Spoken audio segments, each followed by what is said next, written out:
Hello, hello, hello. Good morning, good afternoon, good evening, wherever you are. It's Muses by Martiki coming to you again to record another interesting segment. Now, this one is entitled How to Get a Job Without Experience.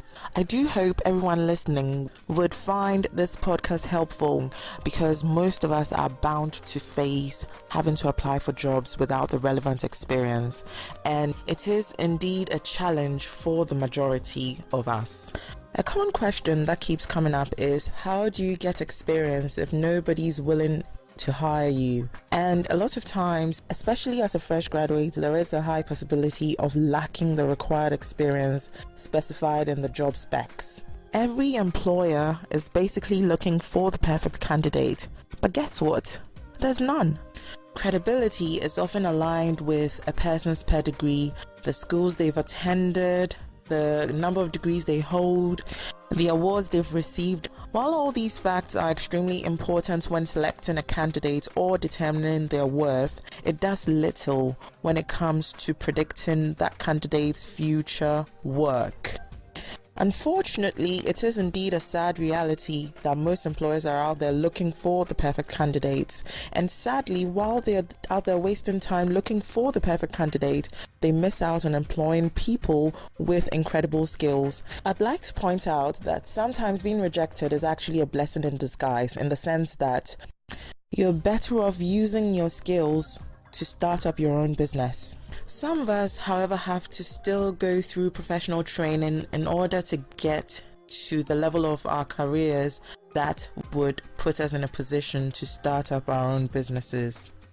And the only way of getting that professional training is to be at the mercy of an employer. I can only speak from my own perspective. I've always used the one foot in the door rule, in the sense that you should find a way of getting access to that role that you're looking for.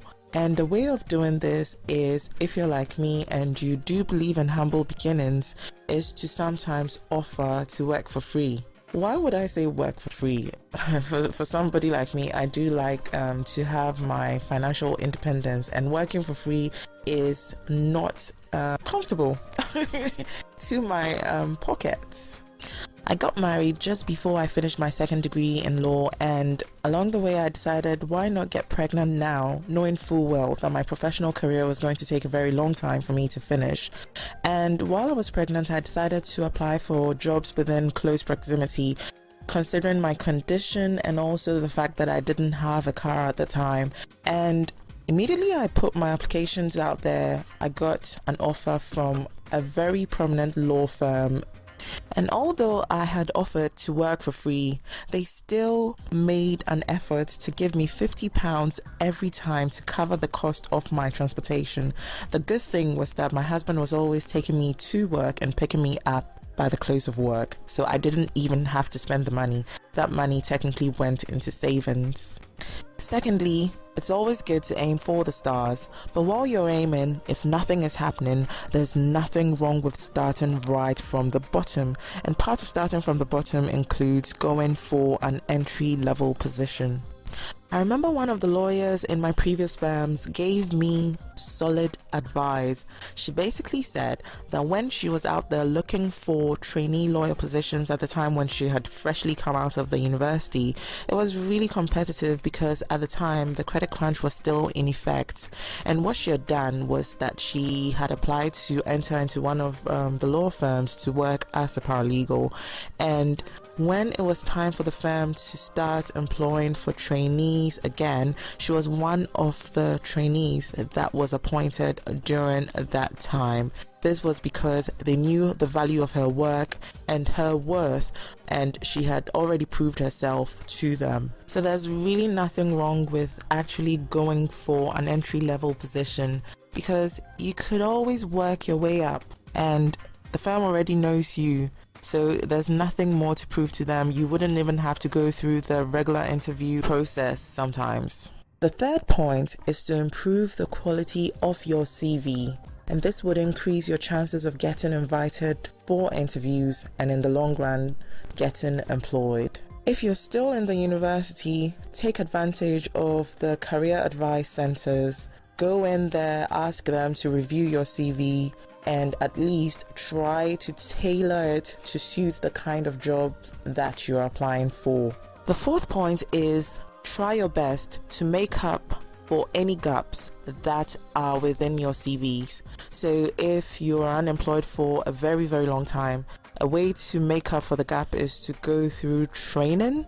I did a lot of volunteering, so I volunteered with Smart Youth Volunteers Foundation while I lived in Ghana.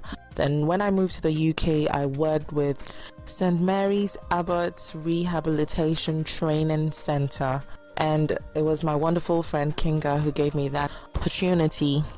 And what we used to do was we basically went in there to give the clients food, company, and support on every weekend. It was so good and fulfilling because I saw that I was making a difference in the life of somebody else. I also volunteered on a short-term basis with Cancer Research UK, and it was fun, phenomenal. I met a lot of good friends from that volunteering work that I did.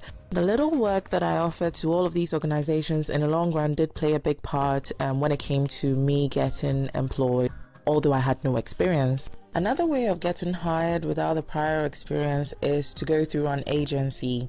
A lot of times these agencies provide the training that are tailored towards the kind of jobs that we're going for.